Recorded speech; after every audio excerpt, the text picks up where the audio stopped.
Bismillahirrahmanirrahim. Assalamualaikum warahmatullahi wabarakatuh.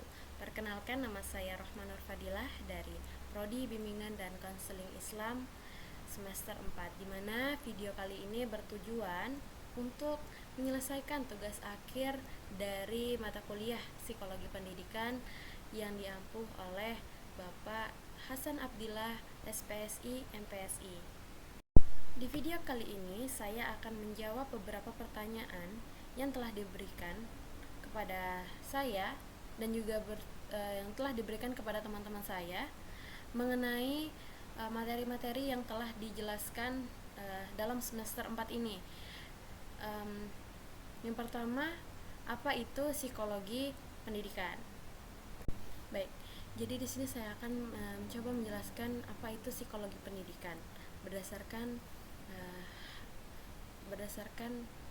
ilmu yang telah saya dapatkan selama di semester 4. Baik, psikologi pendidikan adalah sebuah penerapan ilmu psikologi yang berfokus pada proses belajar dan juga mengajar yang ada di dalam dunia pendidikan. Jadi, sejak kita masih kecil hingga kita di masa tua nanti, kita itu mengalami proses yang namanya belajar dan juga mengajar. Nah, makanya kita di psikologi pendidikan itu dijelaskan bagaimana sih cara perkembangannya setiap individu itu. Nah, makanya psikologi pendidikan ini diajarkan kepada kita untuk mengetahui bagaimana proses berkembang dan bagaimana proses belajar mengajar dalam dunia pendidikan menggunakan ilmu dan juga teori. Pertanyaan selanjutnya ialah apa yang Anda pelajari di psikologi pendidikan selama semester 4 ini. Jadi, banyak sekali yang saya dapatkan di semester 4 ini. Salah satu dari sekian banyak materi-materi yang telah dijelaskan, yang saya dapatkan itu bagaimana sih lebih mengedepankan bagaimana proses perkembangan dan juga pembelajaran seseorang. Kalau perkembangan itu lebih mengedepankan kognitif, bahasa, sosial, emosi, dan juga moral. Dan kemudian proses pembelajaran ini bagaimana perilaku dan juga kognitifnya seseorang itu berkembang di setiap bertambahnya usia, bagaimana perkembangannya seseorang juga itu bisa merubah perilakunya. Itu tergantung mungkin dari faktor lingkungannya, faktor keluarganya, faktor sosial, faktor pertemanannya, dan lain sebagainya. Selanjutnya, materi apa saja yang saya sukai beserta alasannya. Jadi banyak sekali materi yang dijelaskan, tetapi ada beberapa materi yang menurut saya itu saya sukai karena masih bersangkutan dengan kehidupan sehari-hari mungkin. Yang pertama itu ada perkembangan kognitif dan juga bahasa, di mana perkembangan kognitif dan bahasa ini kan mencakup bagaimana seseorang ini bisa berpikir dan juga bagaimana seseorang ini bisa berbicara atau menggunakan bahasanya dengan baik. Itu tergantung bagaimana proses perkembangannya pada masa lalu atau bagaimana proses perkembangannya ini melalui pembelajarannya. Nah, salah satu tokoh yang menjelaskan mengenai perkembangan kognitif dan juga bahasa itu ada salah satu tokoh, yaitu Piaget, di mana dia menjelaskan beberapa struktur kognitif atau proses untuk memahami informasi dengan yang sudah pernah kita tugas ini pernah diberikan kepada kita untuk membuat video mengenai pola pikir yang pernah kita alami, seperti itu. Jadi dari perkembangan kognitif dan juga bahasa ada salah satu tokoh, yaitu Piaget, yang mencetuskan bagaimana struktur kognitif itu berkembang, bagaimana proses berpikir melalui informasi itu berkembang, seperti skema, ada asimilasi, ada akomodasi, ada ekuilibrasi. Dan juga setelah materi perkembangan kognitif dan juga bahasa, ada perkembangan sosial, emosi, dan juga moral, dimana pada perkembangan itu kan juga dijelaskan bagaimana sih tahap-tahap perkembangan sejak kita masih bayi hingga kita di masa tua nanti.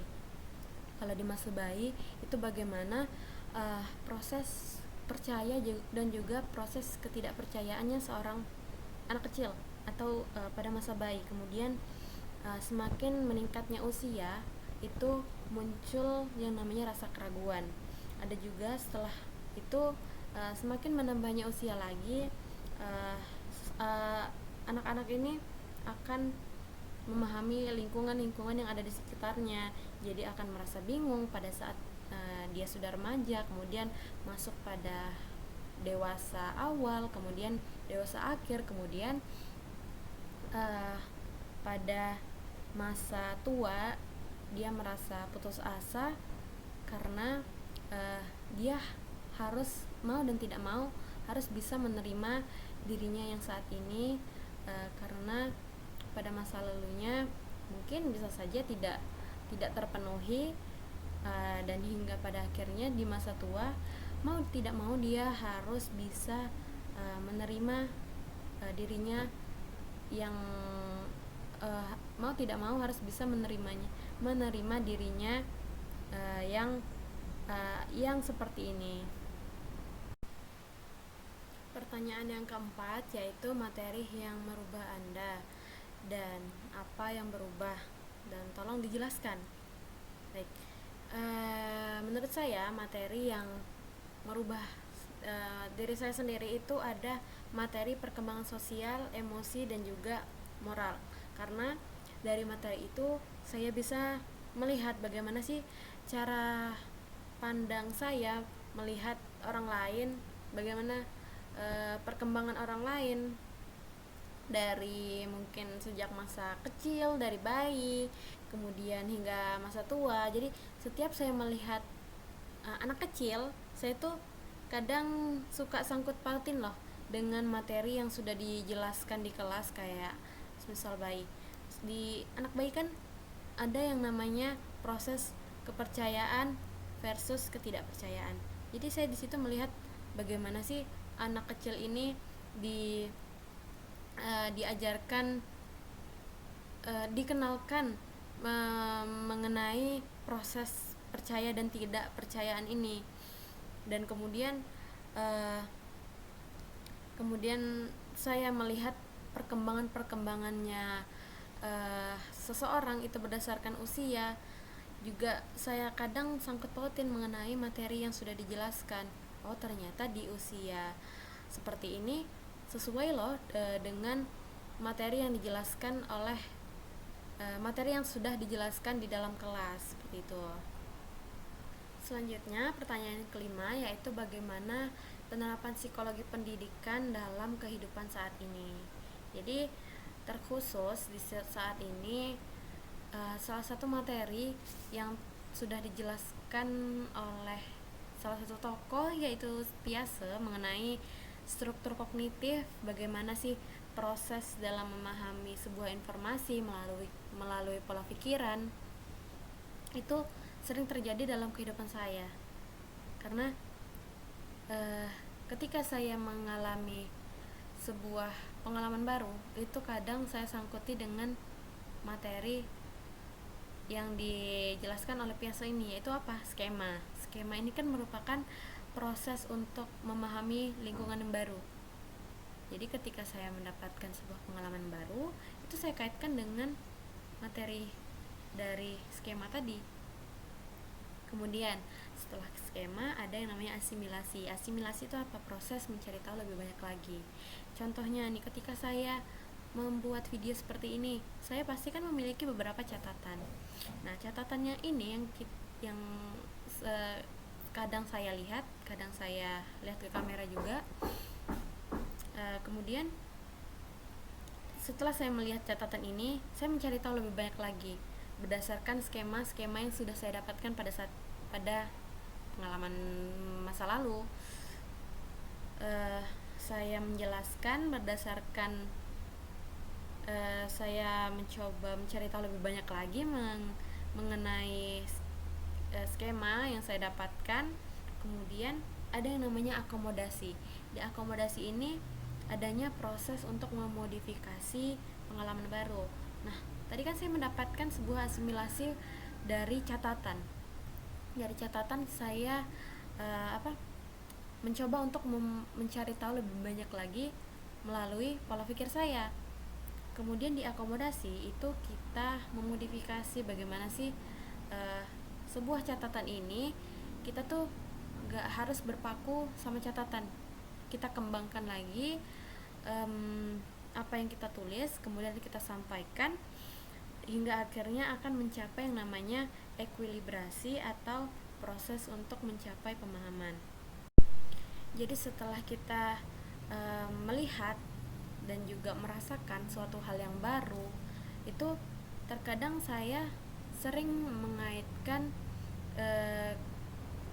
kejadian-kejadian yang mungkin terlintas seperti itu, mungkin seketika terlintas itu kadang saya kaitkan dengan materi-materi yang sudah dijelaskan di dalam kelas. Nah, salah satu contohnya ini tadi yaitu seperti skema, asimilasi, itu sering sekali saya sangkut pauti dengan kehidupan sehari-hari seperti itu.